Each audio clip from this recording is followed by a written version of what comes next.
Waalaikumsalam warahmatullahi wabarakatuh. Bagaimana kabarnya, semua sehat? Alhamdulillah sehat. Baiklah, sebelum belajar alangkah baiknya kita berdoa terlebih dahulu. Tolong kita kelas. Siap, duduk di tempat. Gerak.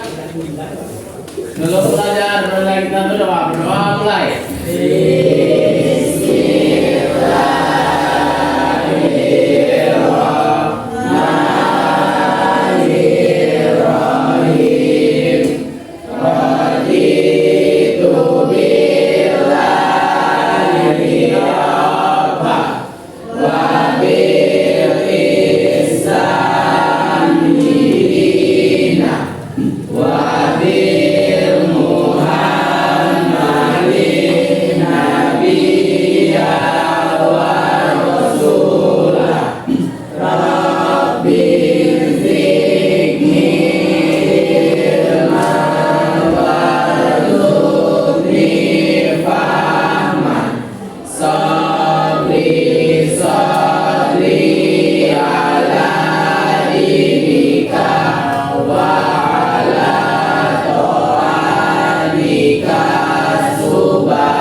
Alifia Rahmania, Azimul Haq, Ilsa, Fauzan Karim, Yevi Aprilia, Hafizin, Lalato Hanifah, Lili Amelia, Listi Maulia, Sakit.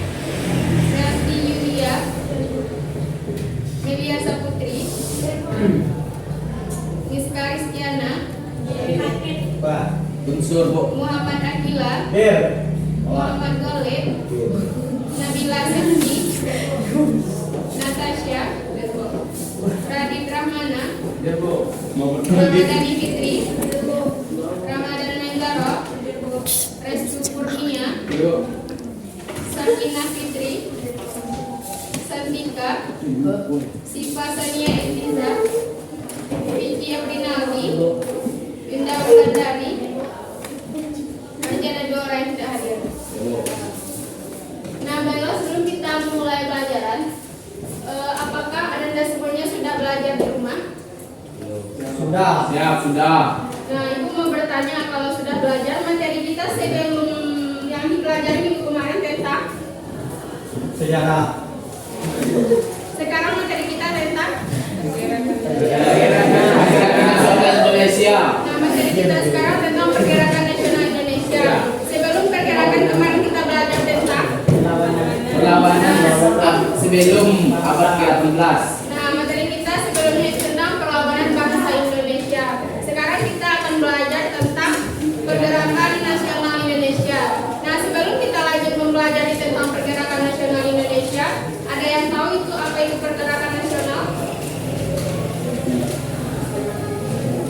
Ada yang tahu pergerakan nasional?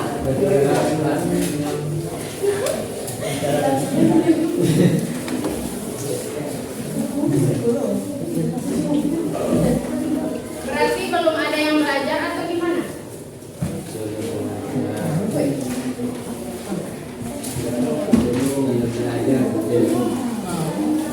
Alifia, pergerakan nasional. Pergerakan nasional adalah sebuah gerakan yang dilakukan oleh masyarakat Indonesia yang memiliki tujuan organisasi untuk memperbaiki nasib atau keadaan rakyat Indonesia yang sama-sama ingin memperoleh kemerdekaan nasional. Nah, ada lagi yang mau menambahkan? Selain yang dijelaskan oleh Fauzan.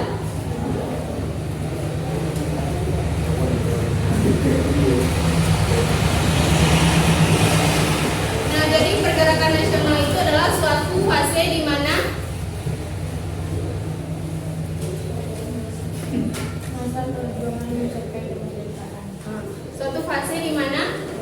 masa mencapai Kemerdekaan. Nah, sebelum pergerakan nasional ada yang namanya politik etis. Ada yang tahu apa itu politik etis? Ready? Vicky? Etis adalah kebijakan yang dikeluarkan pemerintah yang ada sejak 17 September 1945.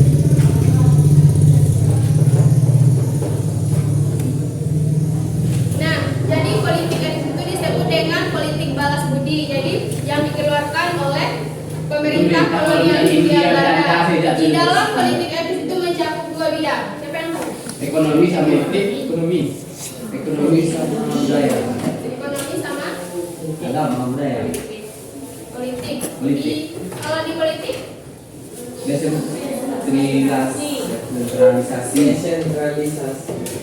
nah, apa itu desentralisasi?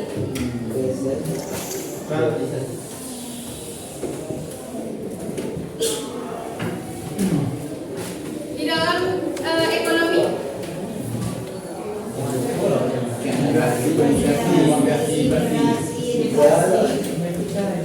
nah jadi di dalam politik etis itu mencakup dua bidang. Yang pertama bidang politik, yang kedua bidang ekonomi. Di dalam bidang politik itu menyegerakan agar diterapkannya kebijakan desentralisasi. Kebijakan desentralisasi di mana keputusan atau kebijakan yang dilakukan oleh pemerintah pusat itu harus diterapkan oleh pemerintah daerah. Nah, selanjutnya ada dalam bidang ekonomi dikenal dengan trias Van Deventer. Trias berarti tiga. Yang di dalam trias Van Deventer yang pertama ada irigasi. Irigasi tentang pengairan. Selanjutnya migrasi tentang perpindahan dan edukasi tentang edukasi tentang pendidikan.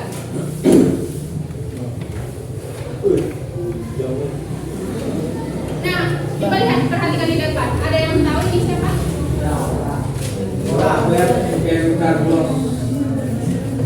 Ada yang tahu? Inilah penggagas dari politik etis. Namanya? Pangkas seperti Konrad Theodore Nah, namanya Konrad Theodor Van Deventer.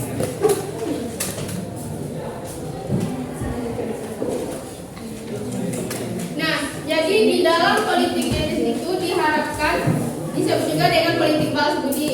Nah, tapi dalam pelaksanaannya itu terjadi banyak sekali penyimpangan. Yang mana pada awalnya politik etis itu tujuannya adalah untuk membantu rakyat Indonesia, tapi yang terjadi malah sebaliknya. Sehingga terjadi banyak sekali penyimpangan, baik dalam irigasi, edukasi, dan migrasi, sehingga melahirkan yang namanya pergerakan nasional. Nah, kita akan belajar tentang perbedaan perjuangan sebelum dan setelah abad ke? Nah, ada yang tahu perbedaan perjuangan sebelum dan setelah abad ke-19? lebih ke Gali? yuk Rasa? Kalau sebelum bersifat tidak enakan, kalau sesudah bersifat nasional. Selanjutnya hanya cuma satu.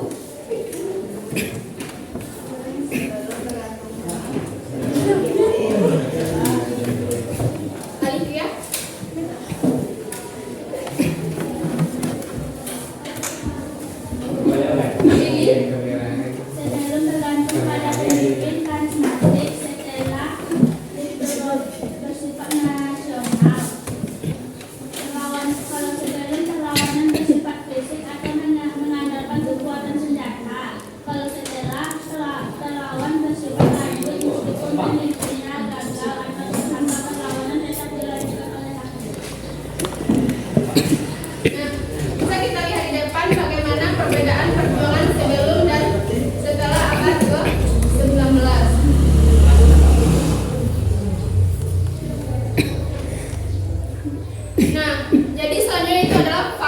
pendorong terjadinya pergerakan atau yang menyebabkan lahirnya organisasi pergerakan. Ada yang tahu?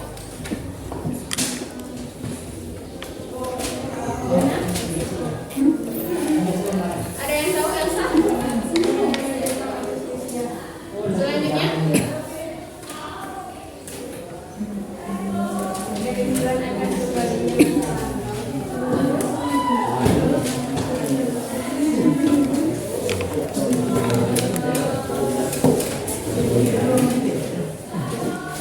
Ada yang tahu gak sih?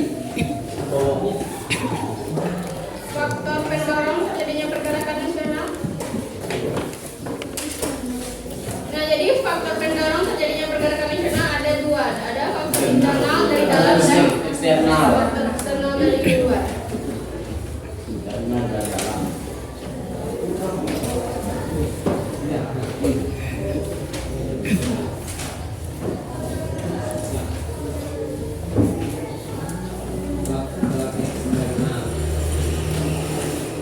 Nah, jadi di sini Ibu akan membagikan Anda menjadi 4 kelompok. Ibu yang memilihkan atau langsung Anda yang memilih? Ibu. Kalau sendiri silakan per kelompok 1, 2, 3, 4.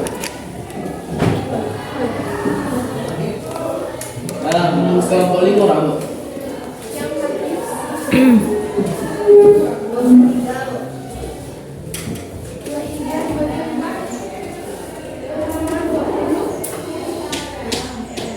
Ada yang 5, ada yang 4. Laki-laki 1, 2, 3, 4. Nah,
Sudah? Jadi kelompok 1 kelompok Amin, kelompok 2 Natasha, kelompok 3 Livia, kelompok 4 Vicky. Jadi di kelompok 1 tugasnya ini tentang periode awal perkembangan, kelompok 2 periode politik, kelompok 3 periode radikal, dan kelompok 4 periode bertahan.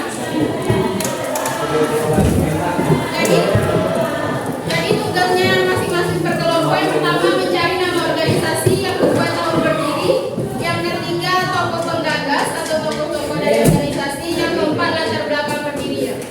Jadi silakan didiskusikan masing-masing per kelompok.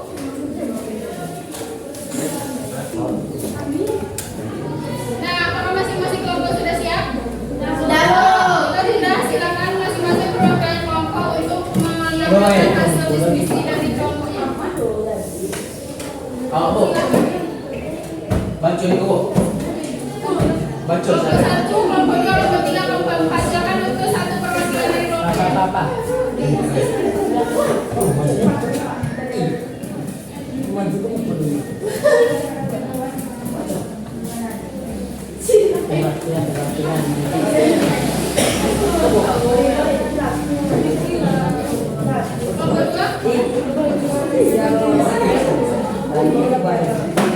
Nah ya. organisasi bukan mereka.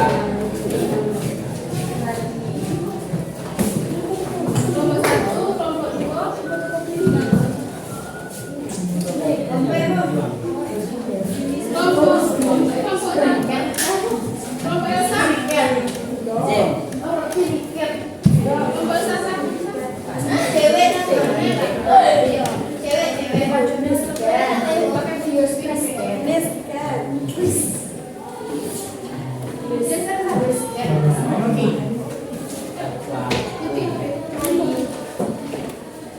kita akan mendengarkan penjelasan dari masing-masing kelompok. Silakan kelompok 1. Assalamualaikum warahmatullahi wabarakatuh. Kami dari kelompok 1 ingin mempresentasikan hasil diskusi kami, yaitu 1. Organisasi pergerakan. Budi Utomo 10 Mei 1908, Dr. Wahidin Sudihohusodo, Dr. Sutomo. 2. Serikat Islam 1911, Haji Saman Hudi, SDI, HOS Cokroaminoto. 3. Muhammadiyah 18 November 1912, Ki Haji Ahmad Dahlan. 2. Latar belakang Budi Utomo. Berdirinya Budi Utomo bermula dari ide Dr. Wahidin Soedirohosudo. Latar belakang Serikat Islam, keinginan untuk memajukan kepentingan ekonomi para pedagang Islam di Indonesia.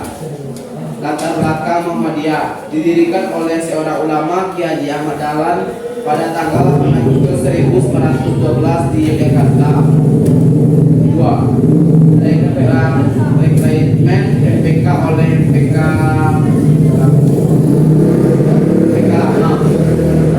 masing-masing kelas wajib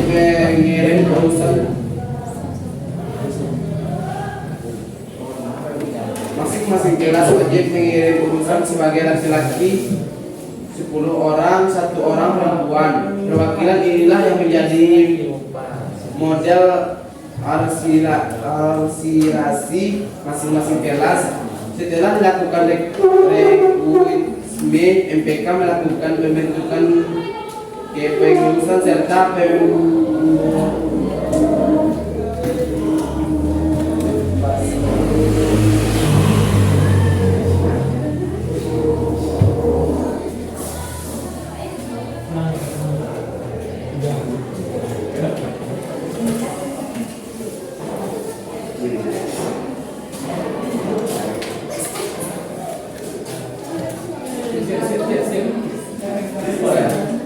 Nah, jadi dalam pembahasan dari kelompok 1 yang tentang periode awal perkembangan ada 3 organisasi. Yang pertama ada Budi Utomo, yang kedua Serikat Islam, yang ketiga Muhammadiyah.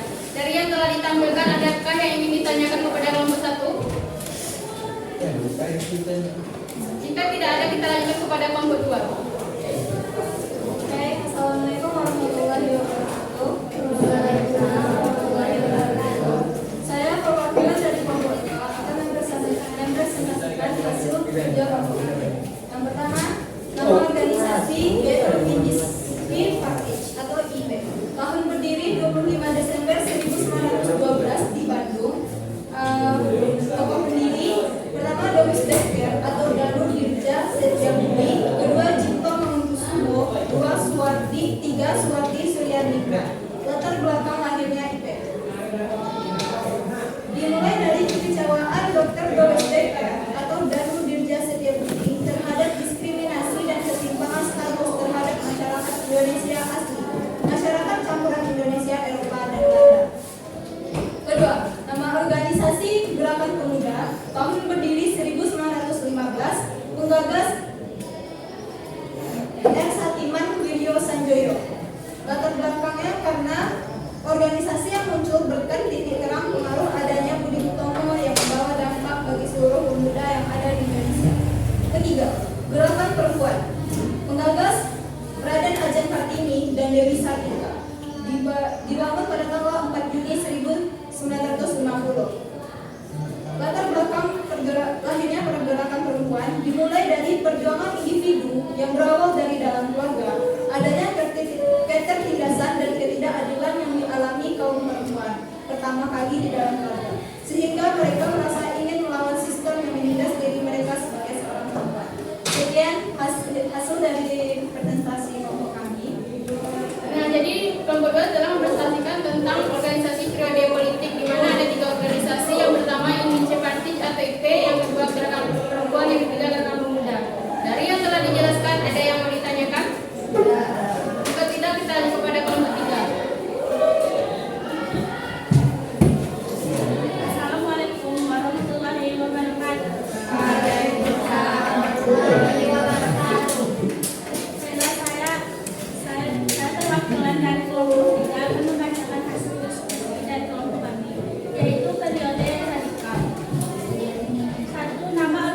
periode tahun organisasinya.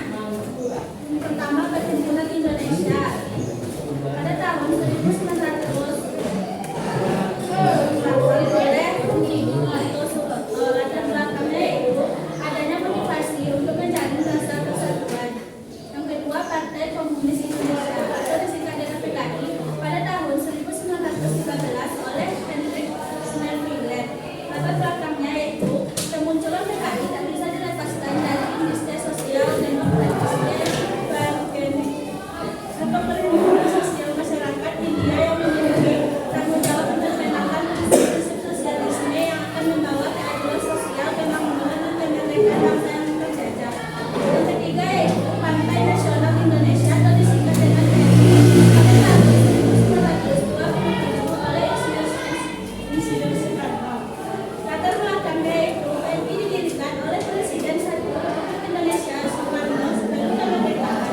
Setelah kemerdekaan, PNI baru membasuh sejumlah perdana menteri dan berpartisipasi dalam sebagian besar. Sekian dari Nah, jadi kelompok 3 telah menjelaskan tentang organisasi periode radikal. Yang pertama ada namanya Perhimpunan Indonesia, yang kedua ada PKI, yang ketiga ada PNI atau Partai Nasional Indonesia. Ada yang mau ditanyakan? Jika tidak ada, kita lanjut kepada kelompok 4. Assalamualaikum warahmatullahi wabarakatuh. Saya perwakilan dari kelompok 4 ingin menyampaikan periode bertahan. 1. Nama siswa 3 Juli 1922 oleh Ki Hajar Dewantara. 2. Gerindra atau Partai Indonesia Raya pada tahun 1935 oleh Dr. Sutomo. 3. GAPI atau Golongan Politik Indonesia pada tanggal 21 Mei 1939 oleh Musli Tamrin dan Indonesia Timur. Latar belakang karena adanya ketidakpuasan terhadap sistem pendidikan yang ada di masa itu. Ini presentasi kelompok ini. Jadi itulah dari kelompok 4 yang membahas tentang periode bertahan. Yang pertama ada namanya mahasiswa, yang kedua Parindra atau Partai Indonesia Raya, yang ketiga GAPI Gabungan Politik Indonesia. Ada yang mau tanyakan kepada kelompok 4? Tidak. Nah, jika tidak ada, itulah materi yang dibahas oleh masing-masing kelompok. Berarti sudah mengerti dan paham tentang organisasi pergerakan. Jadi kita silakan kepada masing-masing kelompok untuk duduk kembali. Nah, jika kita telah mendengarkan penjelasan dari masing-masing kelompok, di sini Ibu akan memberikan tugas individu yang mana tugasnya telah dikirim melalui link di WA Group. Oke. Jadi silakan kepada masing-masing untuk mengerjakan soal yang telah Ibu bagikan melalui link di WA. Nah, jadi tugas telah Ibu kirimkan melalui link di grup. Nah, jadi untuk pelajaran kita hari ini ada yang bisa menyimpulkan? Yang bisa menyimpulkan silakan ke depan.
atau